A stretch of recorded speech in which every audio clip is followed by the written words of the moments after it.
Hi everyone, it's Christmas Eve, and I know that I already published a video today that was the speed run of my cheesecake making endeavor that I did last time I made one of those, and that was a fun one to do, but I thought, well, there's probably more substantial things I could elucidate about. And since I'm going to be going live, I have a scheduled live for 2 p.m. Pacific on the 25th, so that's the day after tomorrow, if you're watching this in real time. And I just thought I would maybe do a quick list. I have my book here, of, things that we're forced to learn by being alone on the holiday, and or as a general state in life, right? Without a family around, without a romantic partner, perhaps we don't even have roommates, although that's kind of luxurious nowadays. But anyway, I think we learn a lot of lies, really, about what it is to be alone. There's this archetypal character who's usually female, but not necessarily. But this character is usually seen to be as like a witch. She's like a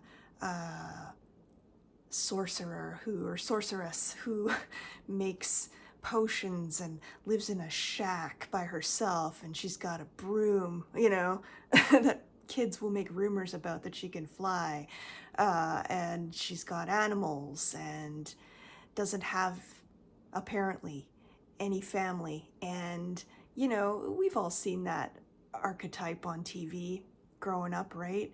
And the kids are always, that's so and so's house. Ooh, don't throw your ball in there because you'll never get it back. If you go back in there to try and get it, then you'll get like eaten by this person or something. You know the one. You know what I'm talking about. That's not what being alone is, or like what you're destined to be like. Do you know what I mean? And the other thing about that archetype, though, is that usually the people who are persecuting this person who is living differently than they are, they usually find out, oh, that person isn't bad. They're just different. One character I'm thinking of right now off the top of my head that most people might know about and be able to relate to, no matter your kind of background, is like a character like Boo Radley in To Kill a Mockingbird, right? He's a male version of this archetype, but, misunderstood. People, made up stories all about him. And, Scout was the only one who was kind of like, I'm not scared of him, right? And, he was her friend, right? And everybody kind of in the neighborhood figures out, right? Like, it doesn't make this person bad or weird or anything, just because they live differently for whatever reason at all, And anyway, that's all due to the lies that we learn. We learn that if you don't follow these prescribed rules, then there's something wrong with you. You're a failure. You are ill in some kind of way. You just flopped at this thing that they call life, especially if you're a woman and you didn't marry and you didn't have any kids. Then you're like a total failure or something. That's the lie that we are told and sold and spoon-fed from like before day one. like before we're even born, we start getting those inputs, you know? So, what I feel like a big part of my job really is and has become since I've been out of married life, because I did follow the rules, you see. That's why I feel compelled to talk about them as that rules, because I did. I was a very good little student, and I followed the example that was put before me by my parents and by especially my dad's family, um, because they were traditional, they were conservative, they apparently were the correct example, because largely because my mom's side of the family, there's lots of divorce. You know, my mom's parents themselves divorced when she was 2 years old, you know, way, way back when that was not common the way it is today. So all my life growing up, you know, my mom always pointed me to my paternal grandparents because they were traditional, they were married, they, you know, in the end, it worked out to be 68 years they were married until my grandfather's death. Therefore, they knew what they were doing, and they were the example to follow. Well, it their way was certainly one way, but it is not mine. And my parents are no longer married either, by the way, so that example did not follow down the generational line, really, at all. So there's nothing to be ashamed of when if you're in this kind of position in life, and it's totally okay to be here, because as we know, the world is not here to make us happy. The world is just here. It's all about, well, we incarnate here in order to learn something. And I feel like a big part of what I've had to learn over the years is that you can't just follow these rules and expect everything to work out because you followed all these rules. Because even if it worked for the previous generation, that doesn't mean it's going to work for you. You're an individual.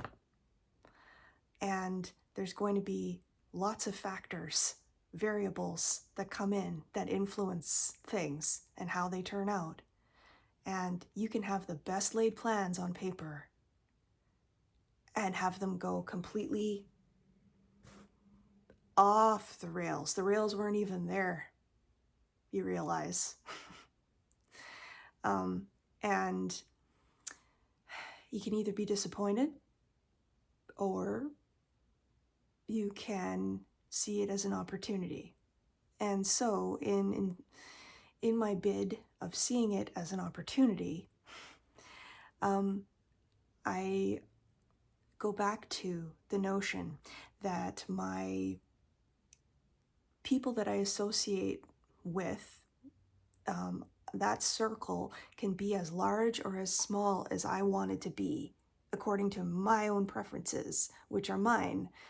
That's not a reflection on anybody else's way of doing it, but, you know, I like the idea of having the permission to choose my own circle and to keep it the size I want it to be, and to, yeah, it's like you build up your own family by choice, and you get to decide who has access to that very special part of you and your life. We're always taught that we have to put it all out there for everybody, and in the hopes of attracting people in, when really it's a privilege to be in someone's life in some capacity, friendship or anything like that, right? There's access to a privileged part of you. And that's what we need to view it as. It's not meant to be thrown out there like it's just, whatever. It's special. So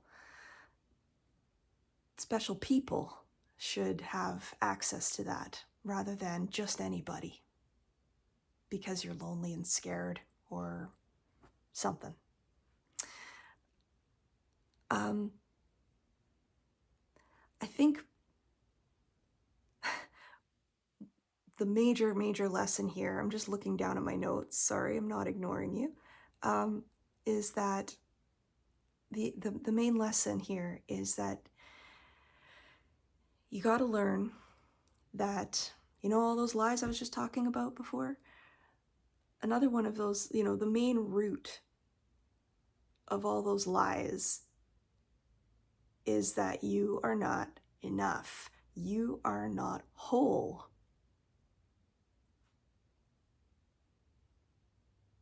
I can't even think of how many times in a day, how common it is, a thought. Oh, I don't have that. Oh, I didn't get that done. I don't have enough money for that.